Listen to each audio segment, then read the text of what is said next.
En nuestra sesión del día de hoy hablaremos sobre los bienes y los diferentes sistemas de producción que permiten obtener estos bienes para satisfacer las necesidades.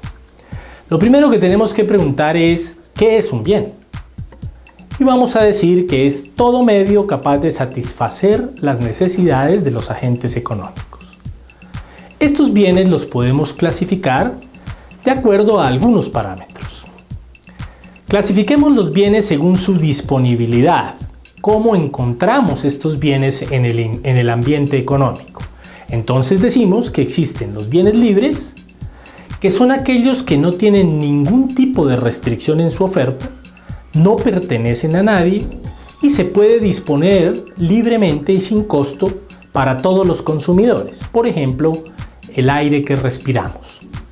Y lo segundo es que encontramos bienes que son escasos, que son aquellos bienes cuya disponibilidad está restringida, por lo que debe racionarse entre los consumidores a través de algún tipo de esquema. Por ejemplo, el agua. Una segunda clasificación de los bienes nos permite entender que los bienes se clasifican según su comportamiento frente al ingreso, es decir, frente a la capacidad que tienen las personas para adquirir los bienes.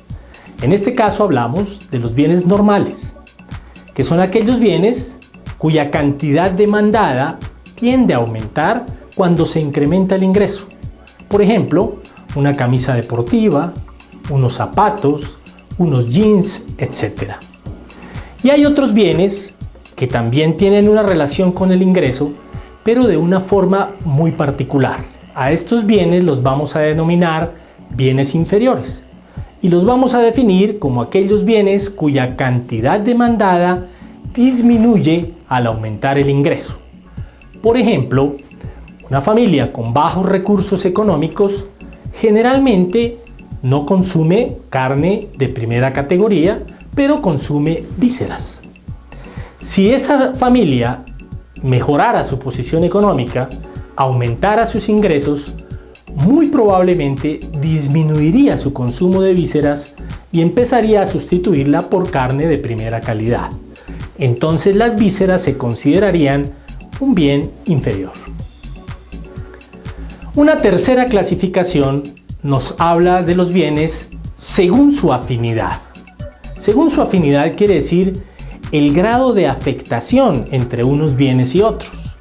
Entonces hablamos de los bienes sustitutos, que son aquellos bienes susceptibles de uso alternativo, porque brindan un nivel de satisfacción similar y cumplen el mismo propósito. Por ejemplo, el café y el té. Cuando el consumidor no tiene preferencia alguna por el consumo de un bien determinado respecto a otro, los bienes en economía se consideran como sustitutos perfectos. Por ejemplo, la tinta negra y la tinta azul, si no hay ningún tipo de preferencia particular para firmar o para realizar un documento. Y en segundo lugar encontramos dentro de estos bienes, según su afinidad, a los bienes complementarios, que son aquellos que se utilizan conjuntamente en combinación con su complemento. Por ejemplo, el pan y la mantequilla o el café y el azúcar. Cuando es imposible que un agente económico consuma un bien prescindiendo de su complemento, la economía dice que se trata de complementos perfectos. Por ejemplo, el zapato izquierdo y el zapato derecho. Finalmente, podemos clasificar a los bienes según su uso. Y entonces decimos que existen bienes de consumo o bienes finales. Y encontramos aquí aquellos bienes que son destinados al consumo por parte de los agentes económicos y que no se pueden utilizar para producir otros bienes o servicios.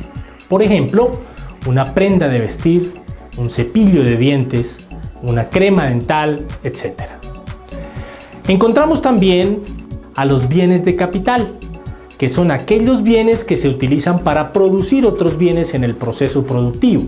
Por ejemplo, una maquinaria industrial, que no cambia su estructura, pero que nos facilita la posibilidad de producir otros bienes diferentes.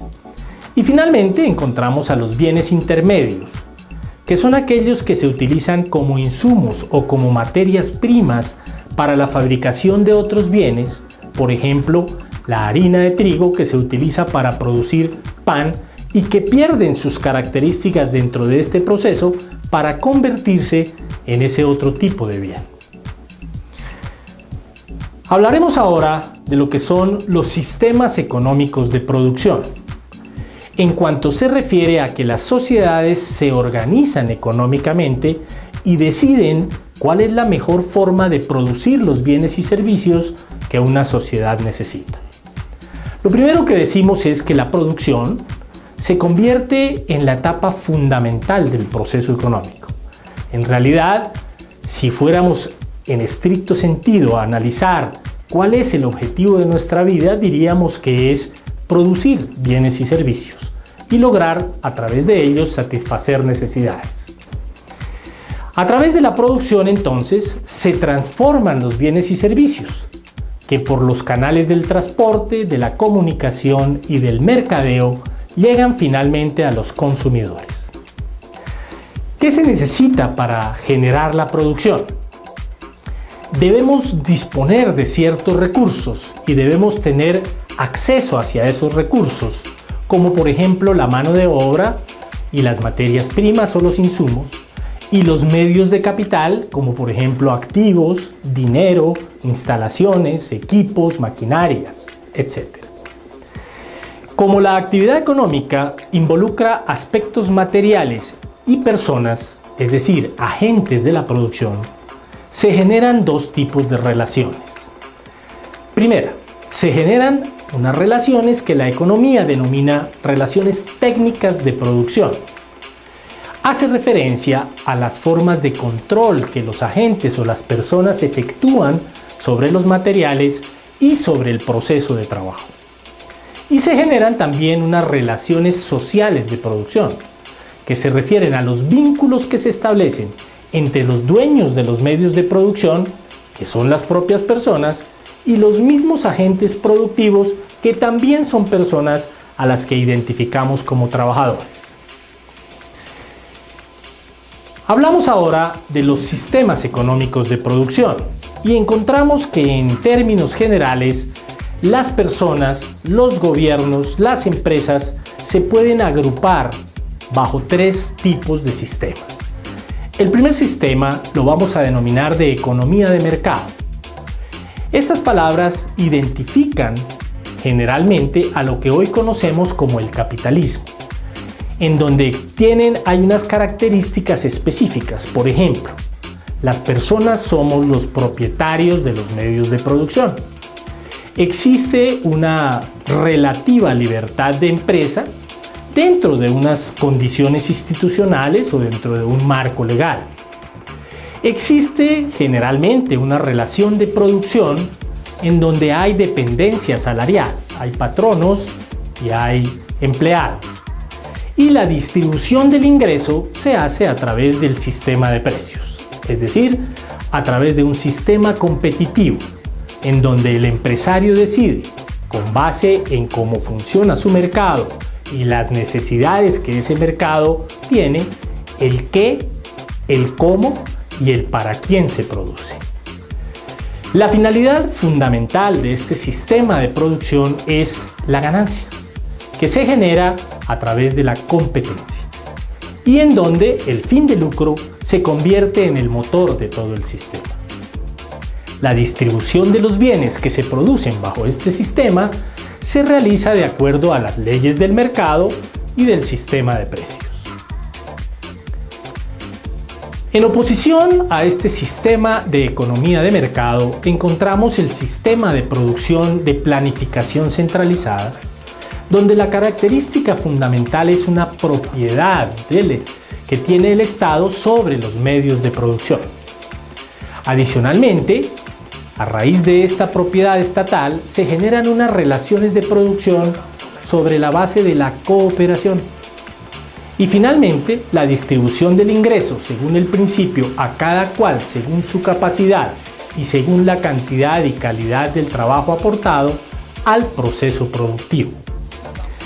En este sistema adicionalmente encontramos que es una planeación global y obligatoria que la realiza el Estado. El Estado entonces toma las decisiones clave basado en su poder y en el principio de autoridad centralizada y determina el qué, el cómo y el para quién producir. Podemos encontrar entre estos dos extremos de sistemas de economía un sistema que denominamos por su naturaleza de economía mixta, que está basado en la teoría del intervencionismo del Estado en la actividad económica. Esto significa que el sector público colabora con la iniciativa privada para resolver las preguntas de qué, cómo y para quién producir. Combina la práctica de la libre empresa capitalista con las empresas de propiedad del Estado para mejorar el funcionamiento de los mercados en lo que se refiere a las determinaciones sobre qué tipo de moneda, los créditos que se obtienen, los salarios que se pagan, los precios que funcionan para los diferentes bienes en el mercado, el tipo de cambio, etc. Dentro de este concepto de la economía mixta aparece un Estado que ha sido clasificado por la teoría económica como el Estado benefactor, en donde la labor fundamental es la gestión de empresas de servicios públicos, de educación y de salud. Y un Estado empresario, donde facilita o participa en la producción agrícola, manufacturera, transporte, finanzas, comunicaciones, etc. La globalización está afectando y transformando muchos aspectos de la sociedad, incidiendo en las condiciones de vida de un número creciente de individuos y, en consecuencia, transformando los sistemas económicos de producción a través de las economías de red, que hacen que el valor del producto para cada participante en la red sea mayor cuanto más elevado sea el número de conexiones a la red. La globalización hace que el tiempo de implantación o de penetración en el mercado de los nuevos bienes se reduzca drásticamente, cambiando los esquemas de participación y estructuración de los sistemas de producción. La misión de las empresas no es otra que la de producir y vender bienes y servicios.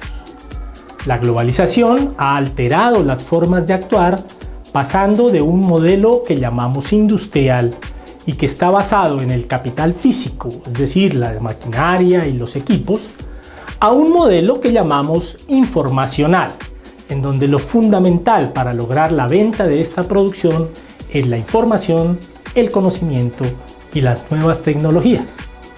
De esta manera se ha condicionado el modelo productivo y el comportamiento de las empresas mediante dos fenómenos claramente identificados. El primero hace referencia a la deslocalización de actividades productivas, es decir, el desplazamiento de la actividad hacia otro país, las nuevas estrategias de crecimiento empresarial a través de la internacionalización.